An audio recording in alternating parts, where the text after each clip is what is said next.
പ്രിയപ്പെട്ട പ്രേക്ഷകർ, നമ്മൾ ഇപ്പം LDF-നെ സംബന്ധിച്ച് ഇടതുമുന്നണിയെ സംബന്ധിച്ചുണ്ടായത് വമ്പൻ പരാജയമാണെന്ന കാര്യത്തിൽ തർക്കമൊന്നുമില്ല. പക്ഷേ ആ ഘട്ടത്തിലും ഇത്രയും വലിയ ഭരണവിരുദ്ധ വികാരവും ഒക്കെയും ആഞ്ഞടിച്ച ഈ ഘട്ടത്തിലും സംസ്ഥാനത്തെ UDF തരംഗത്തിൽ കാര്യമായിട്ട് ഉലയാതെ ഇടതിനൊപ്പം പിടിച്ചുന്ന ഒരു ജില്ലയുണ്ട്. അത് തൃശ്ശൂരാണ്. 3 സിറ്റിംഗ് സീറ്റുകൾ കൈവിട്ടെങ്കിലും 9 മണ്ഡലങ്ങളും നിലനിർത്താൻ LDF-ന് കഴിഞ്ഞു. ശക്തി കേന്ദ്രമായ കൊടുങ്ങല്ലൂരിനൊപ്പം തൃശ്ശൂരിലും കനത്ത തിരിച്ചടി നേരിട്ടു. 29,000-ലധികം വോട്ടിന്റെ ഭൂരിപക്ഷത്തിൽ UR പ്രദീപ് മികച്ച വിജയം നേടിയെങ്കിലും CPIM-ന്റെ ജനകീയ നേതാവായ C രവീന്ദ്രനാഥ് ദുർബല ഭൂരിപക്ഷത്തിലാണ് മണലൂരിൽ ജയിച്ചു കയറിയത്. ലെവിൻ കെ വിജയൻ വിവരങ്ങളുമായിട്ടുണ്ട്. ലെവിനെ, ഇപ്പൊ ഈ പറഞ്ഞ തന്നെയാണ് ചോദ്യമായിട്ട് ചോദിക്കാനുള്ളതും. കാരണം ഈ ഇത്രയും വലിയ UDF തരംഗത്തിലും UDF-ന്റെ കൊടുങ്കാറ്റെന്നോ സുനാമിയെന്നോ എന്നൊക്കെയും വിശേഷിപ്പിക്കാവുന്ന ഈ ഘട്ടത്തിലും ഒരൊറ്റ കനലായി നിന്നത്, ഒരൊറ്റ കോട്ടയായി, ഒരൊറ്റ തുരുത്തായി നിന്നത് തൃശ്ശൂരാണ് LDF-നായി.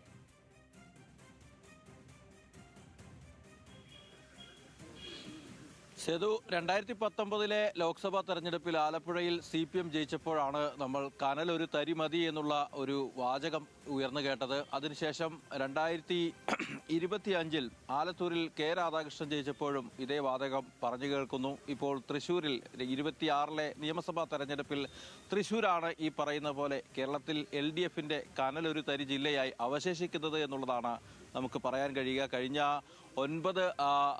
തവണത്തെ നില പരിശോധിച്ചാൽ 9 സീറ്റിൽ മാത്രമാണ് LDF-ന് വിജയിക്കാനായത്. പക്ഷേ സംസ്ഥാനത്ത് തന്നെ LDF-ന്റെ CPM-ന്റെയും CPI-യുടെയും ഒക്കെ പച്ചത്തുരുത്ത് തന്നെയായി തൃശ്ശൂർ ജില്ല ഇപ്പോഴും അവശേഷിക്കുന്നു എന്നുള്ളതാണ് പറയേണ്ട കാര്യം. 3 സിറ്റിംഗ് സീറ്റുകൾ കൈവിട്ടു. കോൺഗ്രസിനെ സംബന്ധിച്ചുകൊണ്ട് UDF-നെ സംബന്ധിച്ചുകൊണ്ട് അവർക്ക് 1-ൽ നിന്നും 4 സീറ്റ് നില വർദ്ധിപ്പിക്കാൻ കഴിഞ്ഞു. പക്ഷേ ജില്ലയുടെ വോട്ട് വിഹിതം പരിശോധിച്ചാലും രാഷ്ട്രീയ സാഹചര്യങ്ങൾ പരിശോധിച്ചാലും UDF ഉയർത്തിവിട്ട കൊടുങ്കാറ്റിൻ്റെയിലും പിടിച്ചു നിൽക്കാൻ തൃശ്ശൂർ ജില്ലയ്ക്ക് കഴിഞ്ഞു എന്നുള്ളതാണ് പ്രധാനപ്പെട്ട കാര്യം. 9 മണ്ഡലങ്ങളിൽ വിജയിക്കാൻ കഴിഞ്ഞപ്പോൾ 29,000-ൽ പരം വോട്ടുകൾ ഭൂരിപക്ഷം നേടിക്കൊണ്ട് ചേലക്കരയാണ് ജില്ലയിലെ ഏറ്റവും വലിയ ഇടത് ശക്തി കേന്ദ്രമെന്ന് തെളിയിക്കുന്ന വിധത്തിലുള്ള തെരഞ്ഞെടുപ്പ് ഫലമാണ് അവിടെ നിന്നുണ്ടായത്. UR പ്രദീപ് CPM-ന്റെ ജനകീയ മുഖമായി മാറുന്ന യുവ MLA, അദ്ദേഹം 29,000-ൽ പരം വോട്ടിന്റെ ഭൂരിപക്ഷത്തിൽ ജയിച്ചപ്പോൾ CPM സംസ്ഥാന സമിതിയുടെയും പ്രത്യേകിച്ച് മുഖ്യമന്ത്രി പിണറായി വിജയന്റെയും അടക്കം പ്രത്യേക താല്പര്യത്തിൽ സ്ഥാനാർത്ഥിയായ മത്സരിക്കാൻ താൻ തയ്യാറല്ല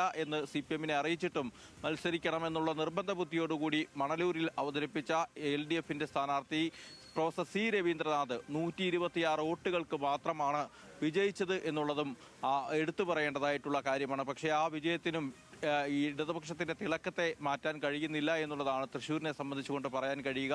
ജില്ലയെ സംബന്ധിച്ചുകൊണ്ട് ഉറച്ച സംഘടനാ പ്രവർത്തനം LDF-ന്റെ നേതൃത്വത്തിൽ തദ്ദേശ തെരഞ്ഞെടുപ്പിന്റെ കാലം മുതൽ നിയമസഭാ തെരഞ്ഞെടുപ്പുമായി ബന്ധപ്പെട്ടുകൊണ്ട് ഓരോ മണ്ഡല തലത്തിലും ബൂത്ത് തലത്തിലും ആരംഭിച്ചിരുന്നു. ആ അടിയുറച്ച സംഘടനാ ബലം തന്നെയായിരുന്നു LDF-ന് ജില്ലയിൽ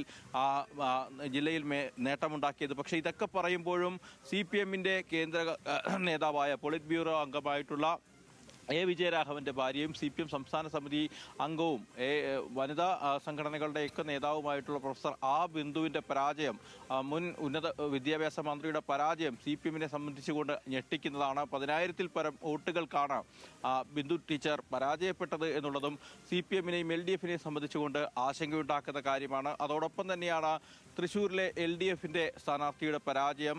പരാജയം ഏറെ പ്രതീക്ഷിച്ചിരുന്നതായിരുന്നെങ്കിൽ പോലും ഇത്രയധികം ഭൂരിപക്ഷത്തിൽ 25,000-ൽ പരം ഭൂരിപക്ഷത്തിൽ ആലങ്കോട് ലീലാകൃഷ്ണനോ CPI-യോ ആ മണ്ഡലത്തിൽ പരാജയപ്പെടുമെന്ന് ആരും കരുതിയിരുന്നില്ല. ഒരു ത്രികോണ മത്സരമായിരുന്നു എല്ലായിടത്തും പ്രതീക്ഷിച്ചത്. പക്ഷേ ആ തൃശ്ശൂരിൽ ആ മത്സരവും ഉണ്ടായില്ല. ജില്ലയെ സംബന്ധിച്ചുകൊണ്ട് 7 സീറ്റിൽ CPM-ഉം 6 സീറ്റിൽ CPI-യുമാണ് മത്സരിച്ചത്. CPI-ക്ക് 2 സിറ്റിംഗ് സീറ്റുകൾ നഷ്ടമായി. പക്ഷേ അവരുടെ ശക്തി കേന്ദ്രമായ കൊടുങ്ങല്ലൂരിൽ അവർക്ക് നേരിട്ട പരാജയം CPI സംബന്ധിച്ചുകൊണ്ട് കടുത്ത ഇരുത്തി ചിന്തിപ്പിക്കുന്ന കാര്യമാണ്. അവിടെ OJ ജനീഷ് ജയിച്ചത് മാത്രമല്ല, ഒരു അട്ടിമറി ജയത്തിനപ്പുറം LDF-ന്റെ പാനലിൽ നിന്നും 14,000-ൽ പരം വോട്ടുകളുടെ ചോർച്ചയാണ് കൊടുങ്ങല്ലൂരിനെ സംബന്ധിച്ചുകൊണ്ട് ഉണ്ടായിട്ടുള്ളത്. പക്ഷേ ഇതെല്ലാം കണക്കുകളുടെ കളിയാണ്.